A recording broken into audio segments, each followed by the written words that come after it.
मित्रांनो, आजच्या या व्हिडिओच्या माध्यमातून सोयाबीन उगवणी झाल्यानंतर साधारणतः 15 ते 25 दिवसांमध्ये आपण कोणकोणत्या तणनाशकाचा वापर सोयाबीन पिकामध्ये घेऊ शकतो, त्यासोबतच मित्रांनो कोणत्या तणनाशकाचा चांगल्या प्रकारे आपल्याला रिझल्ट बघायला मिळणार आहे याविषयीची संपूर्ण डिटेलमध्ये माहिती बघणार आहोत। त्यासोबतच मित्रांनो त्या तणनाशकाचा वापर कसा करावा, वापर करत असताना प्रति एकर प्रमाण काय असावे याविषयीची संपूर्ण डिटेलमध्ये माहिती आपण आजच्या या व्हिडिओच्या माध्यमातून बघणार आहोत। तर नमस्कार मित्रांनो, स्वागत आहे तुमचं आपल्या या यूट्यूब चॅनलवर। मित्रांनो, चॅनलवर जर तुम्ही नवीन आला असाल तर चॅनलला सबस्क्राईब करा आणि बेल आयकॉनवर क्लिक करायला विसरू नका।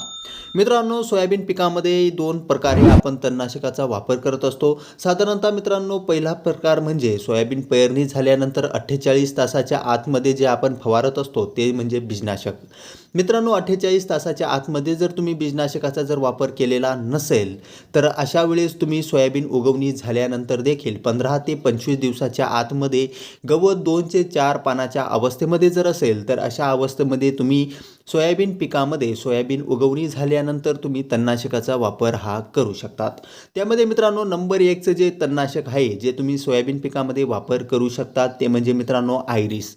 मित्रांनो, आयरिस या तणनाशकाचा वापर तुम्ही सोयाबीन उगवणी झाल्यानंतर साधारणतः 15 ते 25 दिवसामध्ये जर गवताची पानं 2 ते 4 पानाच्या अवस्थेमध्ये असेल तर अशा वेळेस तुम्ही आयरिस या तणनाशकाचा वापर हा करू शकतात। मित्रांनो, आयरिस या तणनाशकाचा वापर करत असताना साधारणतः प्रति एकरासाठी प्रति 200 लिटर पाण्यातून 400 ml पर्यंत तुम्हाला आयरिस या तणनाशकाचा वापर करून स्प्रे करणं गरजेचं आहे। मित्रांनो, आयरिस या तणनाशकाचा देखील सोयाबीन पिकामध्ये जबरदस्त रिझल्ट आपल्याला बघायला मिळत असतो। त्यासोबतच मित्रांनो पुढचं जे तणनाशक आहे तुम्ही आयरिस ऐवजी फ्युजीफ्लेक्स नावाने जे तणनाशक येतं याचा देखील तुम्ही वापर करू शकतात। मित्रांनो, आयरिस ऐवजी फ्युजीफ्लेक्सचा जरी वापर तुम्हाला करायचा असेल तरी देखील चांगल्या प्रकारे सोयाबीन उगवणी झाल्यानंतर जबरदस्त काम हे सोयाबीन पिकामध्ये तणनाशक म्हणून करत असतं। त्यामध्ये मित्रांनो फ्युजीफ्लेक्सचा वापर करत असताना देखील तुम्ही प्रति एकरासाठी प्रति 200 लिटर पाण्यातून 400 ml पर्यंत तुम्हाला फ्युजीफ्लेक्स या तणनाशकाचा वापर करायचा आहे। एकंदर मित्रांनो हे जे फ्युजीफ्लेक्स तणनाशक आहे याचा वापर तुम्ही भुईमुग पिकामध्ये देखील करू शकतात। त्यासोबतच मित्रांनो नंबर 3 चं जे तणनाशक आहे ते म्हणजे मित्रांनो शेकेड। मित्रांनो, शेकेडचा देखील तुम्ही सोयाबीन उगवणी झाल्यानंतर तणनाशक म्हणून तुम्ही याचा वापर करू शकतात। याचा देखील चांगल्या प्रकारे रिझल्ट तुम्हाला सोयाबीन पिकामध्ये बघायला मिळत असतो। मित्रांनो, शेकेडचा वापर करत असताना प्रति 800 ml प्रति एकर 200 लिटर पाण्यातून तुम्ही स्प्रे करू शकता। चांगल्या प्रकारे रिझल्ट आपल्याला या शेकेड या तणनाशकाचा बघायला मिळत असतो। त्यासोबतच मित्रांनो याऐवजी तुम्ही पटेला असेल, अमोरा असेल, त्यासोबतच ओडिसी जे असेल याचा देखील तुम्ही या तणनाशकांचा देखील सोयाबीन उगवणी झाल्यानंतर तणनाशक म्हणून तुम्ही वापर हा करू शकतात।